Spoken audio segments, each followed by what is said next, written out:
শাক দিয়ে মাছ ঢাকা যায় না। বহুল প্রচলিত এই প্রবাদ বাক্যটি যেন আবারও বাস্তবে প্রতিফলিত হলো কৃষ্ণপুর বিধানসভা এলাকায় জনজাতি কল্যাণ দপ্তরের ঋণ বিতরণকে ঘিরে ওঠা বিতর্কে। অভিযোগ, বিগত স্বশাসিত জেলা পরিষদ নির্বাচনের আগে জনজাতি কল্যাণ দপ্তরের উদ্যোগে কৃষ্ণপুর বিধানসভা এলাকার জনজাতি পরিবারের জন্য শূকর প্রতিপালনের উদ্দেশ্যে মাথাপিছু 25,000 টাকা ঋণ প্রদান করা হয়।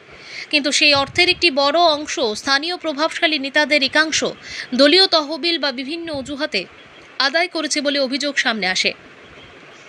অভিযোগের তীর ছিল রাজ্যের জনজাতি কল্যাণ দপ্তরের মন্ত্রী বিকাশ দেববর্মা ঘনিষ্ঠ কয়েকজন স্থানীয় নেতার দিকে। এই অভিযোগ বিভিন্ন সংবাদ মাধ্যমে প্রকাশ্যে আসতেই রীতিমতো অস্বস্তিতে পড়ে যায় অভিযুক্ত শিবির।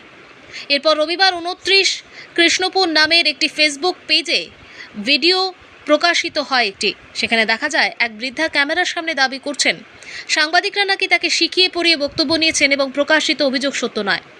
তবে বিষয়টি নিয়ে সংশ্লিষ্ট সংবাদ মাধ্যমের দাবি সম্পূর্ণ ভিন্ন। তাদের অভিযোগ, সম্ভাব্য চাপ ও প্রভাবের আশঙ্কা আগেই উপলব্ধি করে একই বৃদ্ধার কাছ থেকে অতিরিক্ত ভিডিও বক্তব্য রেকর্ড করা হয়েছিল।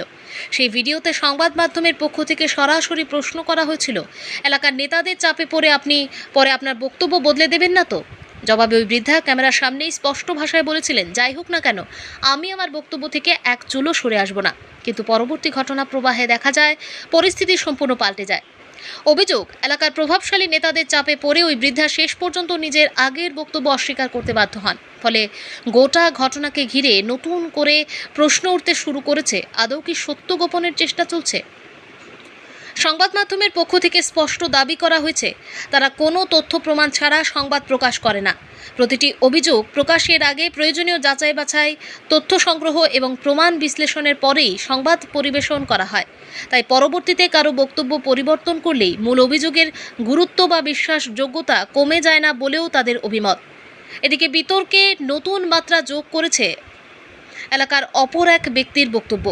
তিনি প্রকাশ্যেই দাবি করেছেন 25,000 টাকার ঋণ থেকে 10,000 টাকা করে দাবি করা হয়েছিল এবং এই পুরো প্রক্রিয়ার অন্যতম মাস্টারমাইন্ড ছিলেন এলাকার বুথ সভাপতি সঞ্জিত দাস।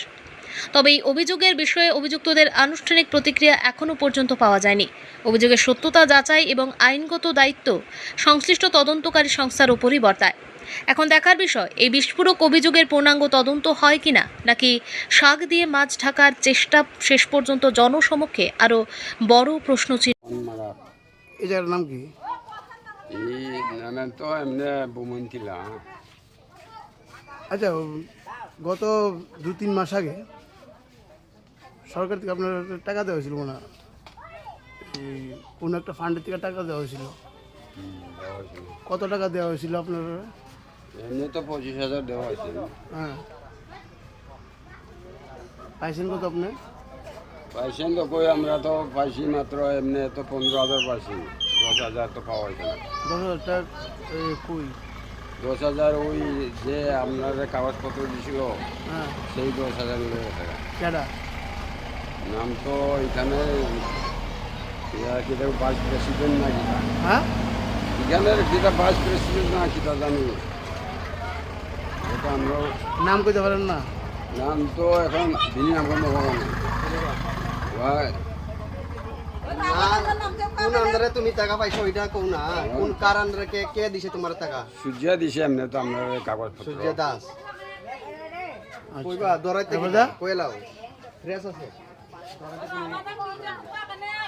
কত টাকা দিছে আপনার? এমনি তো স্যাংশন আছে। টাকাটা নিচে কেডা? টাকা তো সূর্য নেওয়া হয়েছে। কিটা করে নিছে? সূর্য নিয়েছে তাই নাকি, মানে ওই দৌড়াদৌড়িতে পরিশ্রম হয়েছে। এই সুজিত কিটা টাইটেল কিটা? দাস দাস। তাই না কিটা দেনে? হ্যাঁ, তাই না কিটা? কি প্রেসিডেন্ট নাকি।